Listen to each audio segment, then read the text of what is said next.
si ya nos ha gustado el charlar sobre una de las series que más repercusión ha tenido en el último tiempo, pues qué mejor que hablar con una de esas series, o con las responsables, o uno de los responsables de unas series imprescindibles en la historia de la televisión de nuestro país, ¿no? Es Aída.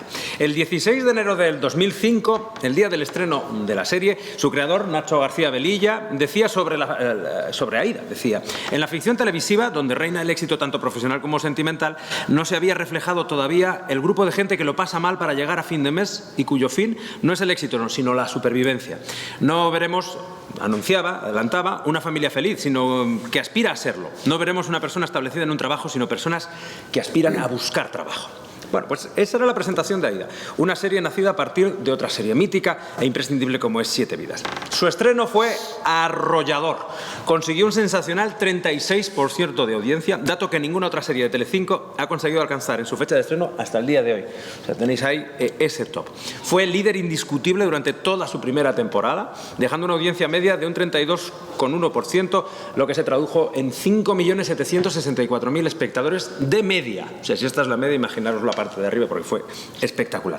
Unos datos que se siguieron repitiendo durante sus 10 temporadas y que sobre todo consiguieron prolongar de un modo muy potente durante los 5 primeros años, algo que yo creo que es casi único, ¿no?, en la ficción de nuestro país, porque en la quinta temporada dejasteis una media de un 30,8 y también 5.709.000 espectadores. La audiencia, como digo, siguió teniendo su núcleo duro, su audiencia fiel que se estuvo manteniendo, pero afectaron otros aspectos que ya supongo habrá tiempo de hablar, como por ejemplo, quizá os repitieron alguna vez, creo que algún capítulo de Aída lo vi repetido un par de veces entre una temporada y otra, así como quizá pues un criterio de programación que evidentemente las cadenas conocen y que yo no soy nadie para juzgar. Mercado internacional, Aída se ha emitido en versión original o doblada en países como México, Chile, Bulgaria, Ecuador o Polonia, es decir, el fenómeno de Aída ha traspasado nuestras fronteras. El legado de Aída, por decir números, 10 temporadas, 9 años en antena, 237 capítulos y una treintena de guionistas que se encargaron de crear todo lo que sucedía en aquel inolvidable barrio de Esperanza Sur. Hoy nos acompañan algunos de ellos. Empezaré por David Sánchez, Oriol Capel, Iñaki San Román, me dejo a Pepe para el final, Raúl Díaz, que además, si le veis salir, es por un buen motivo, y es que la familia crece, así que ponérselo fácil, si veis que sale en estampida, ponérselo bastante fácil.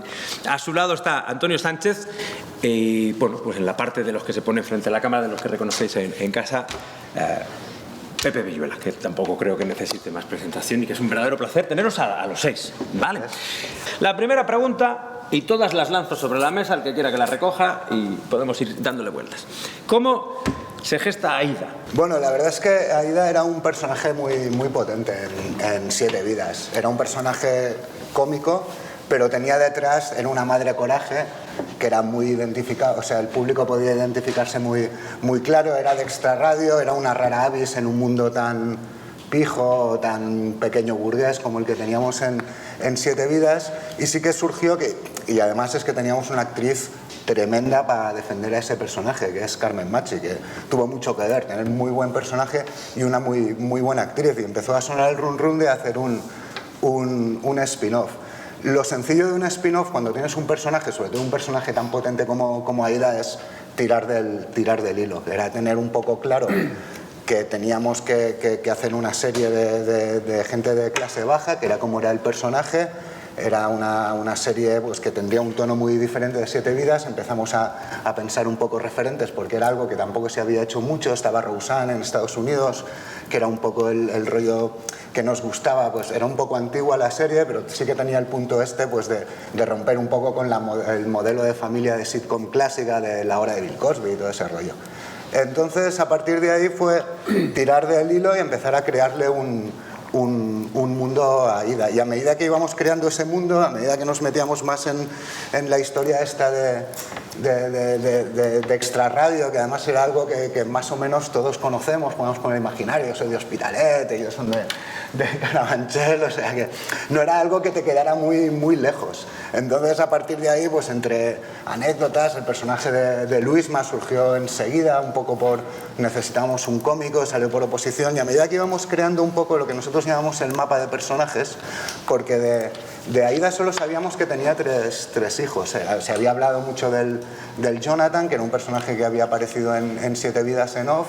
Sabíamos que era un gamberrete y tal, pero había que crearle todo un mundo y sobre todo buscar conflictos que nos sirvieran para contar la historia esta de un personaje que nos parecía muy rico y muy potente, que es una familia monoparental, una mujer que le echa huevos para sacar a su familia adelante, una mujer sin estudios, con antecedentes de alcoholismo, con un exmarido maltratador, o sea, era un cuadro, ¿sabes? Y todo esto era en 2005, o sea, era algo que no se había tocado nunca. Y a medida que íbamos haciendo el mapa íbamos construyendo un poco el mundo este, que también nos marcaba un poco el tono. O sea, nos alejaba mucho de la sitcom más amable. Y claro, cuando tienes un personaje que su mejor amiga es una puta, que su hermano es un ex-yonki, con Luisma tuvimos ciertos reparos, porque... O sea, la droga ha causado mucho dolor en este país. O sea, ahora nos olvidamos, pero en los 80 casi una generación entera se quedó por el camino con la heroína.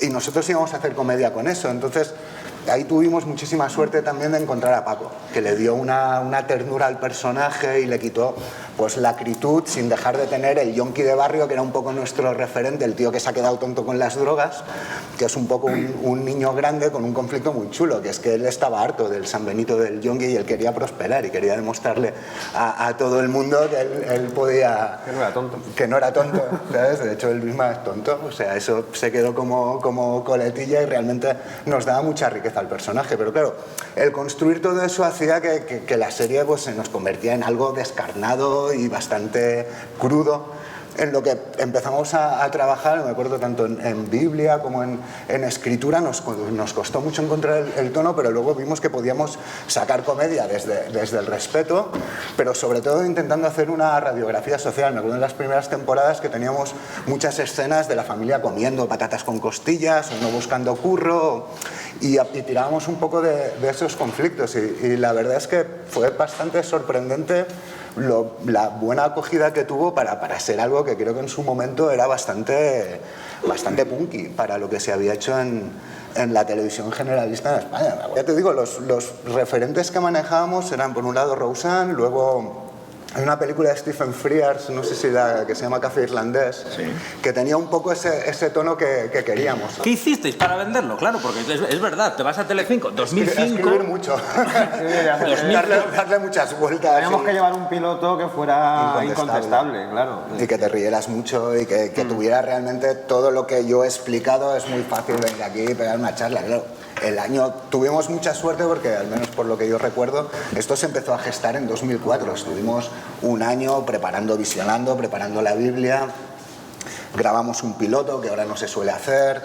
O sea, tuvimos mucho tiempo como para un proyecto que era espinoso poder darle forma. Y bueno, todos ellos pasaron, incluso Raúl, el pobre, se incorporó en la reescritura después del piloto, que fue una versión 14 o algo así. Estamos hablando de 14, 15 versiones de guión hasta que se grabó el guión de emisión. ¿Se podía haber rizado el rizo? ¿En algún momento pensasteis que Aida podía ser también el núcleo del que surgiera otro spin-off? ¿Había personajes que dijeran, joder, no sé, un Luisma, por ejemplo, ¿no? Que hubiera tenido una serie? Y ahora ya abro también. Bueno, sí. Cuando Aida era un personaje cómico en Siete Vidas, era el secundario cómico, era la que llevaba la comedia. Entonces, claro, al darle a ella una serie con su propio nombre y generar un entorno alrededor de ella, claro, ella dejaba de ser la cómica y llevaba los conflictos. Entonces, claro, había que rodearla de una serie de personajes que fueran ellos los que llevaban la comedia.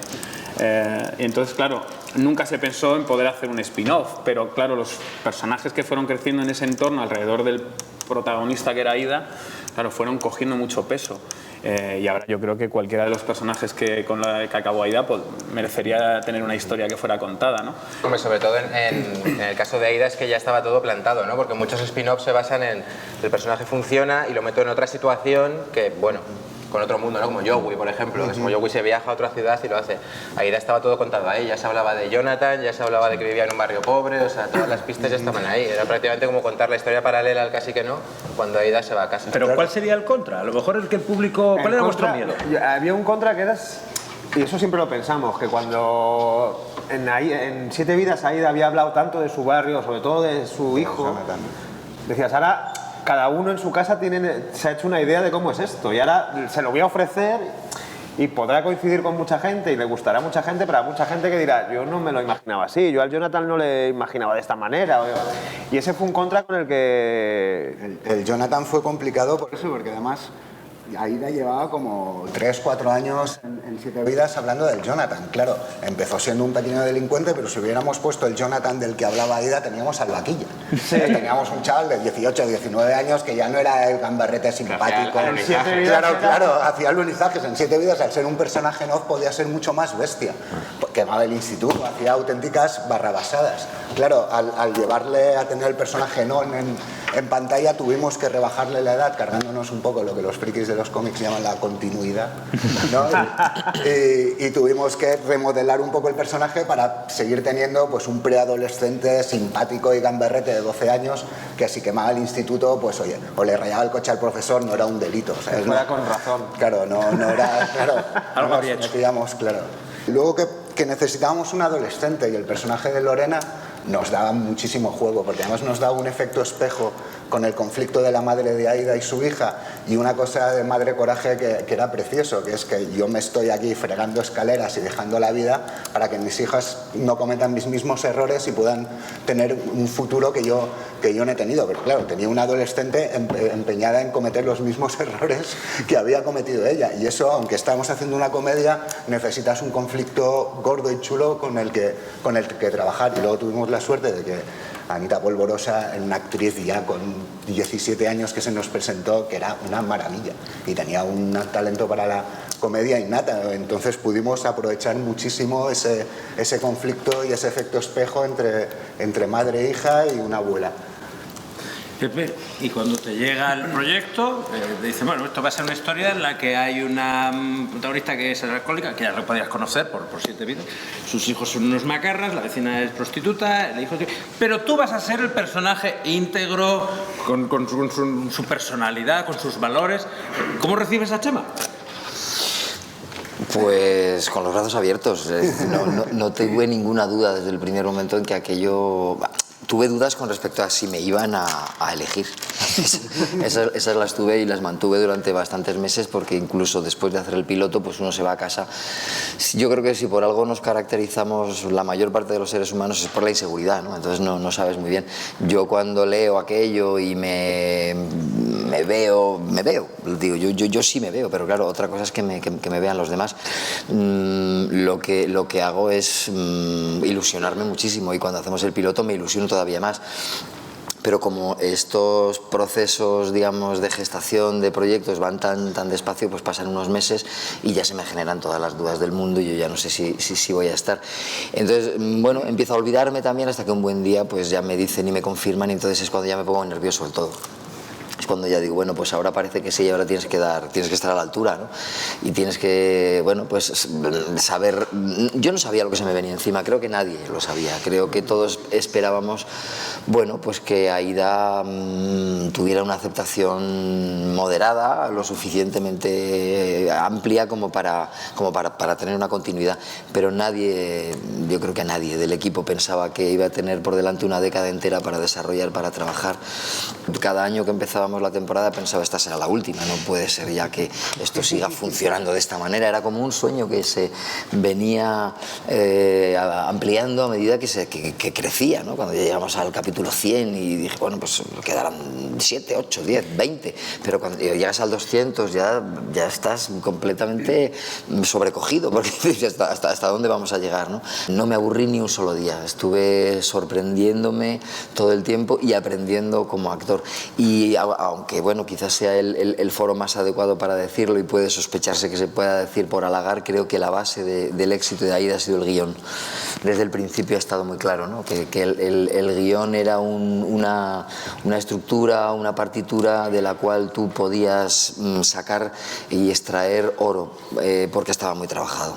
Y ya a partir del momento en el que empiezas a trabajar, tú como actor, yo creo que el propio guionista tiene la sabiduría suficiente como para adaptarse al actor. Una simbiosis que yo creo que llega a ser absolutamente perfecta a partir de un determinado momento en el que ya escriben pensando en el actor y en cómo ese actor ha asumido el personaje. Hay una relación entre los guionistas y los actores, que es lo que decía Pepe, que hace que nos empecemos a conocer y nos empezamos a tomar las medidas, y eso es precioso. Sí. Y gracias, nosotros como guionistas, al menos yo como actor, como guionista, aprendes muchísimo de los actores, o sea, porque te dan matices, te dan cosas, muchas veces le escribes algo, vamos a probar por ahí, descubres oro, o sea, incluso las aportaciones, muchísimas aportaciones de los actores de Morcillas las hemos incorporado, el titi de Mauricio Colmenero, muchísimas cosas han sido aportaciones de los actores que se hemos incorporado ya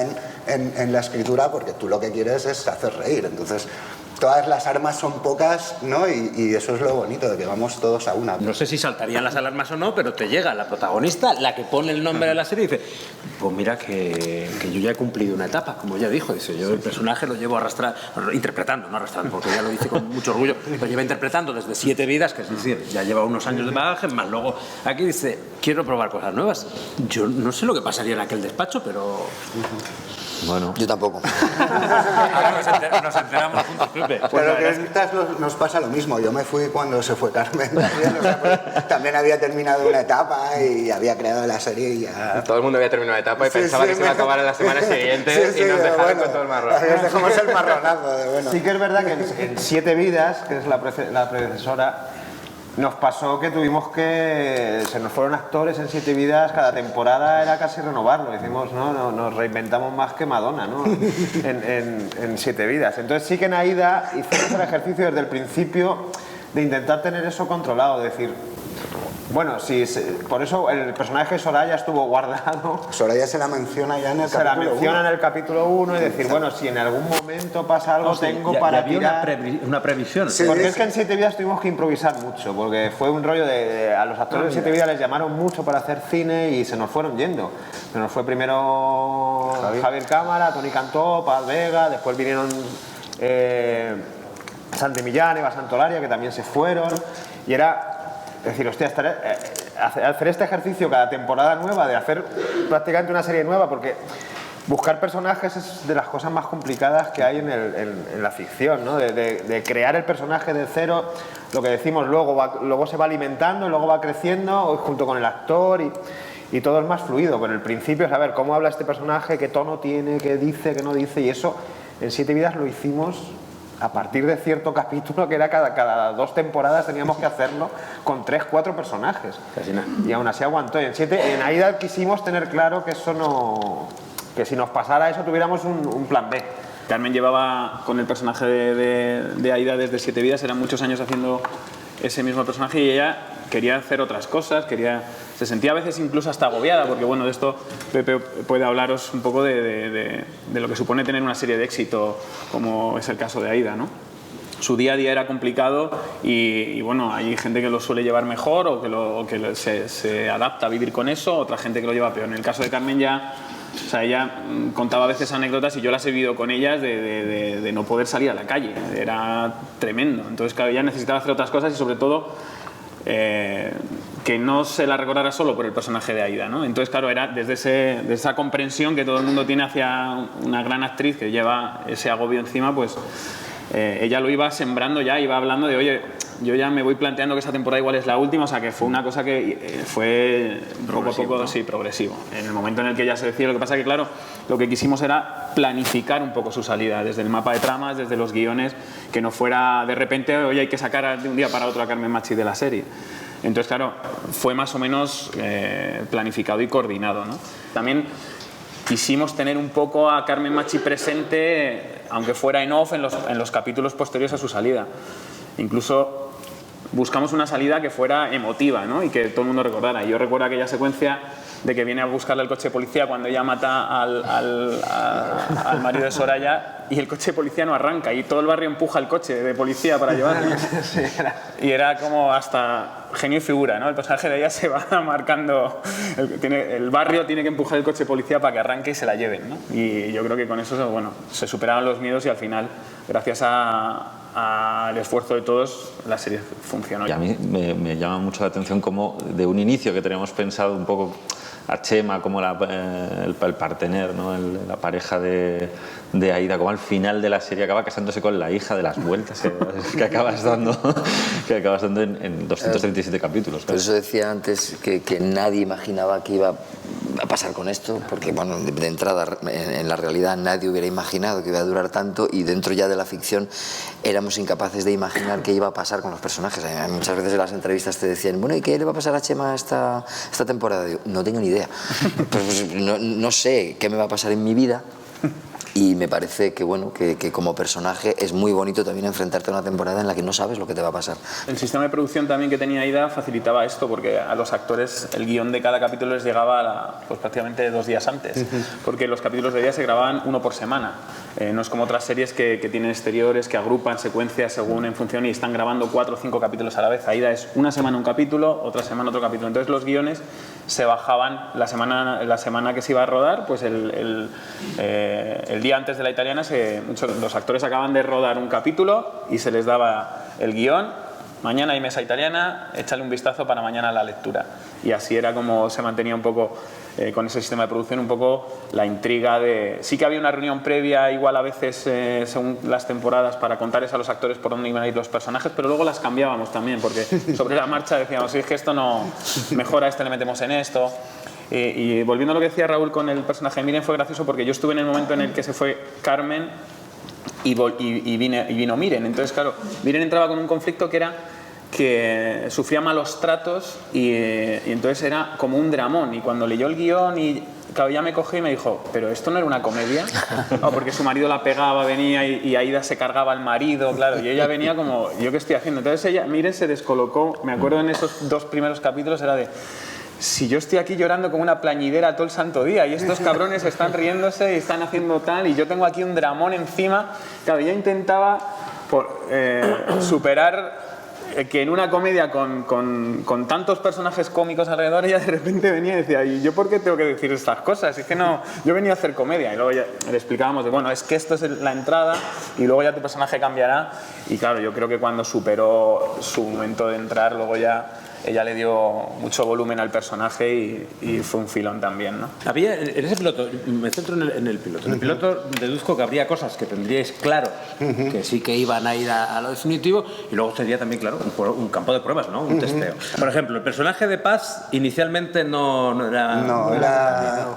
probamos a Iliana León, que era una actriz colombiana que luego hizo la primera temporada hizo de Cristal, que era una novia por correspondencia que tenía Mauricio, de la que se enamoraba Chema, y había... Sí, la primera temporada acababa con la boda. Acababa con la boda, como toda primera temporada que se merece, todo último capítulo de una serie, había una boda y así.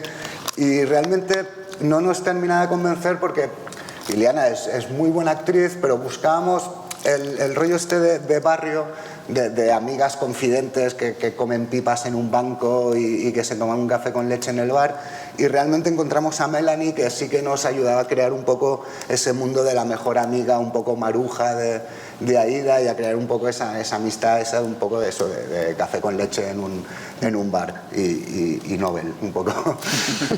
Y luego el actor que interpretó a Mauricio, teníamos un actorazo como es José María Pou, que es nada más y nada menos. Es un actor como la copa de un pino. Lo que pasó es que el personaje de Mauricio Colmenero, Pepe se acordará y tal, resultaba intimidante. Acojonaba Bastante. Y era justo, claro, es justo lo que no queríamos. O sea, un personaje tan peliagudo como Mauricio, que es un tío racista, un tío conservador, o sea, nosotros en la cabeza teníamos a Cachuli, o sea, a Julián Muñoz en su época dorada, y de hecho el look que llevaba el personaje al principio era un poco ese, pero claro, tener a Pou ahí con la dialéctica esta un poco de Don Camilo y el alcalde Pepone, un poco que queríamos para esos personajes, realmente resultaba muy intimidante, y vimos el piloto y nos dimos un poco cuenta de esa agresividad que le da una agresividad a un personaje ya bestia de por sí y que podía causar rechazo. El mismo Pou se dio cuenta también. Sí.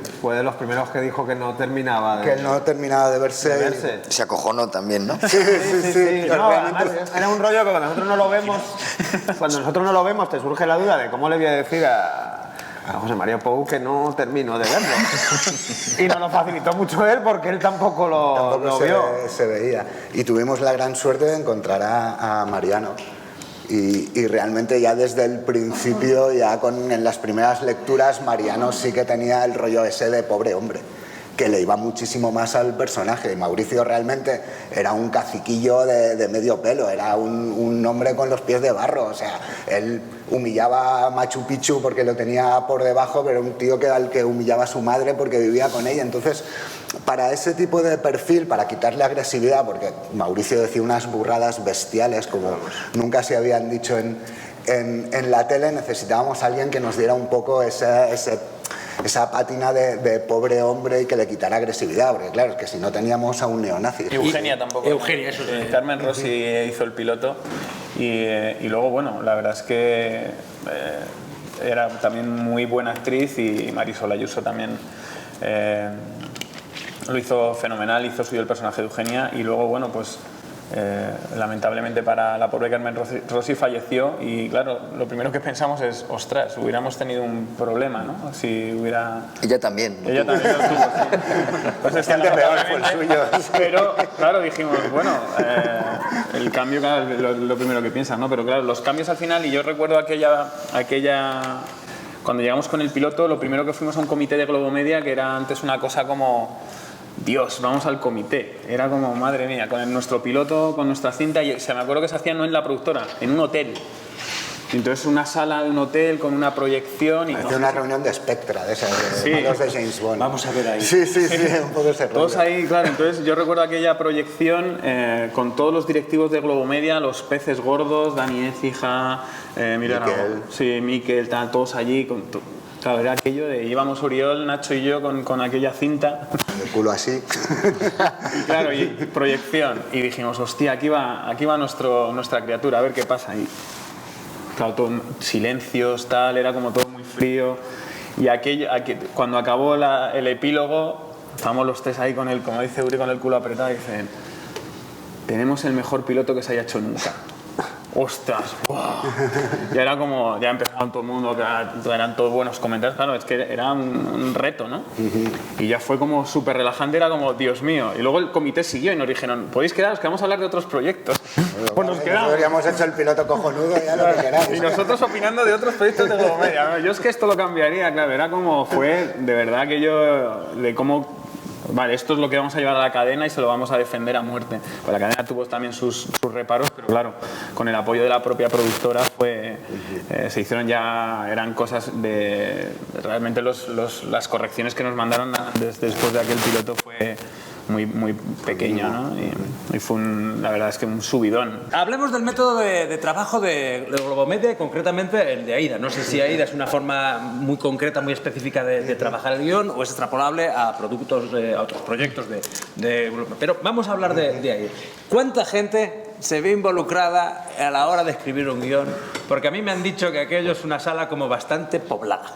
Bueno, depende del momento, también te lo digo. O sea, hay una parte del proceso que es muy numerosa, que es lo que llamamos las writers, pero en el inicio no es tanto. O sea, digamos de todas formas que el formato de trabajo de AIDA es el heredado de Siete Vidas, donde primero pensábamos los titulares de la trama, luego un equipo que suelen ser 2 o 3 personas desarrollaban un poco los pulsos y se iban a escribir a casa, cada uno se llevaba unas secuencias, las escribían en solitario, que suelen ser generalmente una trama, aunque no siempre. Y las 2 primeras versiones funcionábamos así. 2, 3 personas, el revisor, 4, y luego llegaba el proceso de writers, que es en la tercera versión, donde sí que se metía un segundo equipo de refuerzo de otras 2 o 3 personas, entonces ahí ya sí que empezaba el mogollón de 6, a veces 7, y luego un revisor que venía de fuera, que lo veía, entonces ahí sí eso que empezaba a crecer y bueno, claro, un equipo numeroso. Sí, a diferencia de las series igual dramáticas, que pues igual una persona se lleva un capítulo y lo escribe más, digamos, como si fuera una película, que está al final mirando los arcos y tal. Aquí tenemos un equipo como de 12 guionistas de media, más o menos, y lo que intentamos es lo que dice Raúl, las salas de writers, que es juntar a mucha gente para que saque gags. Y todo el sistema está basado en sacar cuanto más gags mejor. De hecho, de escaleta y de mezcla ocupamos la primera semana y luego las dos últimas son en la sala tocando cada vez más chistes y dándole más vuelta. Yo creo que es un sistema muy bueno porque rebotas mucho el humor. Hay veces que tú estás en el teclado, la sala es verdad que es muy alocada porque es una sala llena de juguetes con un montón de gente gritando burradas. Entonces cuando estás en el teclado a veces eres el que peor se lo pasa, pero te sirve muy bien para rebotar, ¿no? Que alguien da una idea de gag, de repente alguien la rebota, saca de eso algo mejor, uno se ríe y dice, hostia, esto funciona, ¿no? Si funciona entre los 6 y aquí nos hemos reído, esto funcionará. Y sobre todo es eso, es priorizar los gags y divididos por equipos. Eso vamos a estar divididos en equipos de 3 guionistas y cada guion lo coge un equipo. El problema que puede tener eso es que a veces caes un poco en la rueda de cada uno está con su capítulo y te metes y tal, y cuesta un poco a veces, que es lo que debemos prestar más atención, sacar un poco esas líneas horizontales o esos arcos que a veces nos han costado más. Es una pena que se ha perdido, y rompo aquí una lanza a favor de la sitcom como formato. O sea, nosotros veníamos de 7 vidas como sitcom, Aida en un principio era una sitcom a la española, que las sitcoms norteamericanas son de 22 minutos, las inglesas de media hora, nosotros hacíamos 45, llegamos a hacer 50, pero sí que es un formato muy agradecido para la comedia, porque realmente lo del público en directo, y Pepe me dirá, eso ayuda muchísimo a los actores que han hecho mucho teatro y hay un feedback inmediato, incluso nosotros como guionistas pones la oreja, ves lo que funciona, lo que no funciona, y es un formato que ya ha desaparecido. Nos están pidiendo comedias de 70 minutos que es imposible grabar delante de un público a no ser que les tengas 2 días ahí.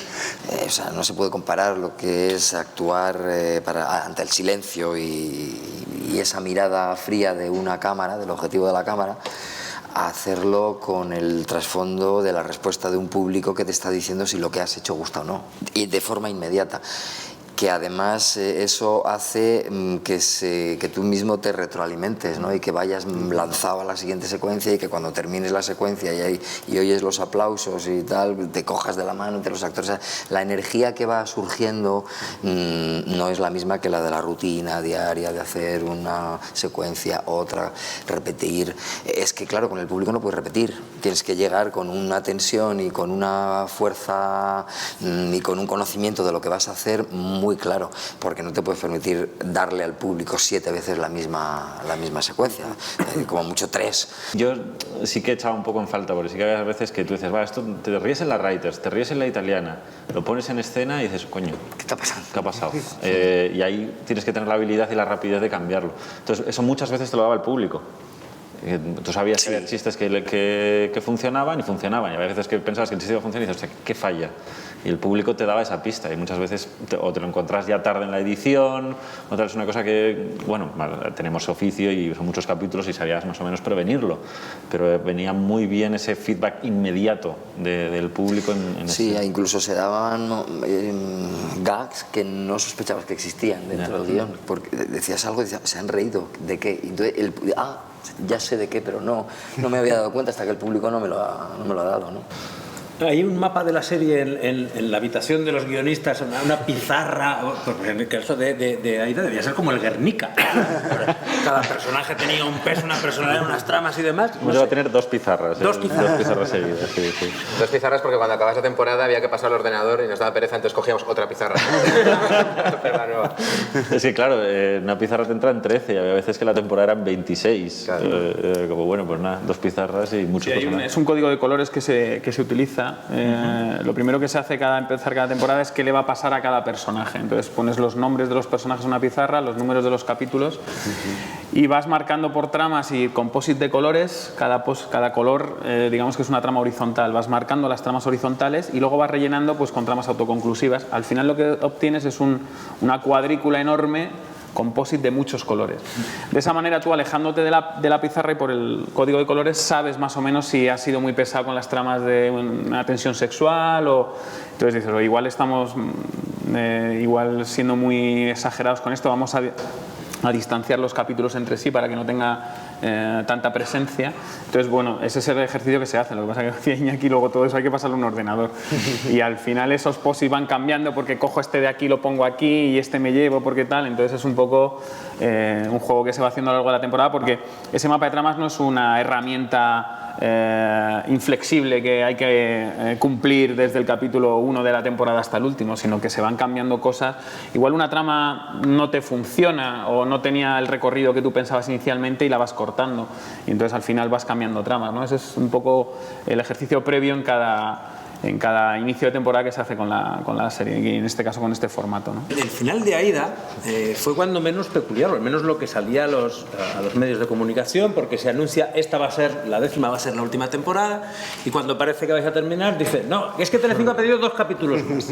O sea, ya como guionistas, cuando ya todo va encauzado y dice, venga, ya llegamos aquí, pues lo que estabais diciendo, ya tenemos todo cerradito, le vamos a poner el enlace y te dice, hostia, que nos hemos olvidado de meter esto. Quita el lazo y vuelve a crear 2 capítulos, no 1, porque os iban renovando. No, fueron más, 7. 7 capítulos.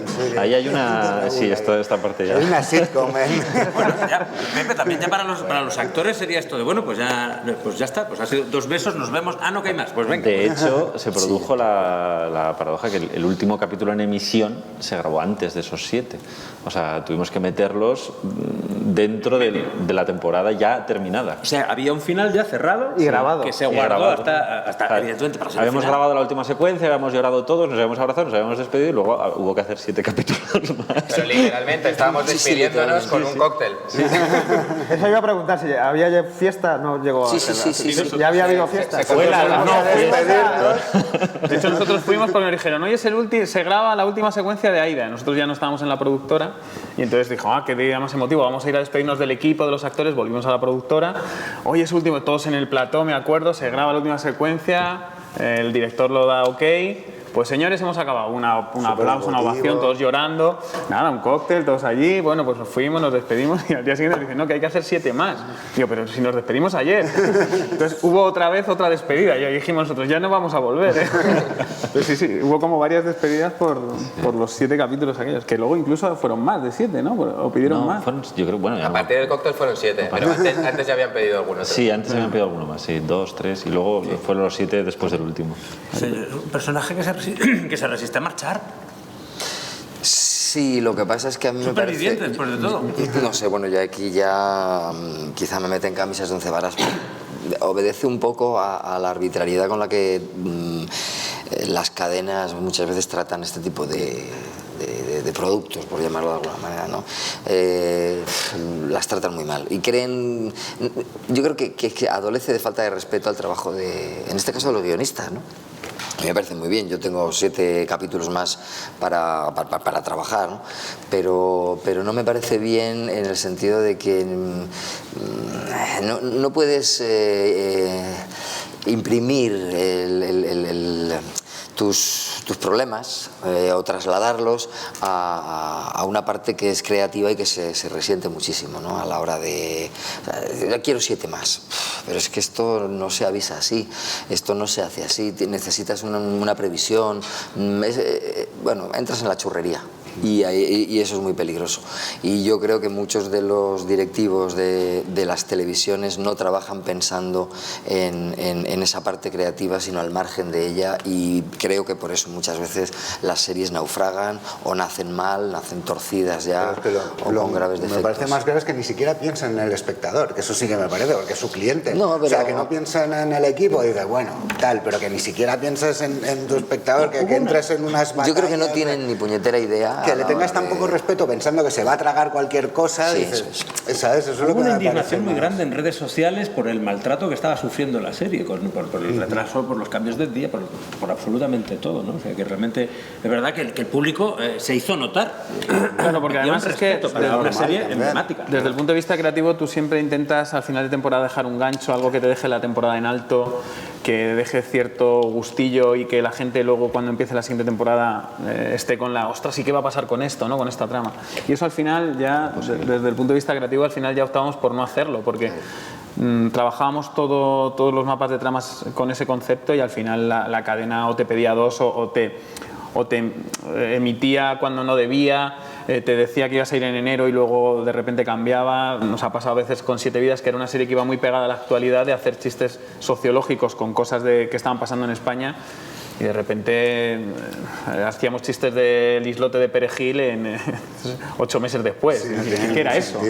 ¿Sabes? Entonces era un desfase, pues ya los capítulos estaban grabados, los tenía la cadena y los emitía cuando quería, ¿no? Con Aida pasaba un poco eso también, ¿no? Al final tú te reunías yo me acuerdo de estar en varias reuniones de planificación con la propia cadena, te dejaban claros cuáles eran los criterios y cuáles eran los días de emisión, y tú trabajabas con eso y luego te lo cambiaban y no podías hacer nada. Era como, o de repente te pedían 2 capítulos más o te quitaban capítulos de más, o de repente emitían una temporada y emitían 4 capítulos solo. Eso llegó a pasar en septiembre, me acuerdo. Emití una temporada de 4 capítulos y decías, ¿pero cómo es eso? Sí. ¿Sabes? Entonces ahora ya nos hemos acostumbrado a convivir con eso, ¿no? Cuando realmente ahora no hay mucha paciencia, no hay nada de paciencia. Antes las series dejaban, sobre todo en comedia, que era un poco... Las comedias necesitan un poco asentarse, ¿no? Y que la gente empatice con los personajes y con el tono y con tal, y ahora ya no hay paciencia para eso. Y ya no te hablo ya de las temporadas y de las barbaridades que hacen. Con lo que decía Oriol, ellos piensan que el espectador, si es fiel, se va a tragar cualquier cosa, y a veces eso es así, pero yo creo que cada vez menos la gente es más exigente porque tienen las series, otro tipo de series en otras ventanas que lo pueden ver, ¿no? Yo creo que igual por ahí se les pierde un poco, es como morir de éxito, ¿no? Y ellos no tienen en cuenta eso. Bueno, pues el 16 de enero del 2005 se estrenaba una serie que tuvo un dato de audiencia que fue un 32,1 y 5.764.000 espectadores. 10 años después, ninguna otra serie en Telecinco ha conseguido alcanzar este dato. Raúl, Antonio, Pepe, Iñaki, Oriol y David formaron parte de esta serie, de este fenómeno imprescindible para entender la historia de la ficción en nuestro país. Y esta mañana han estado aquí con nosotros compartiendo su experiencia. Muchísimas gracias a los 6. Y si os parece, nos vemos nosotros a las 4:30, que tenemos otra tercera mesa. Muchísimas gracias.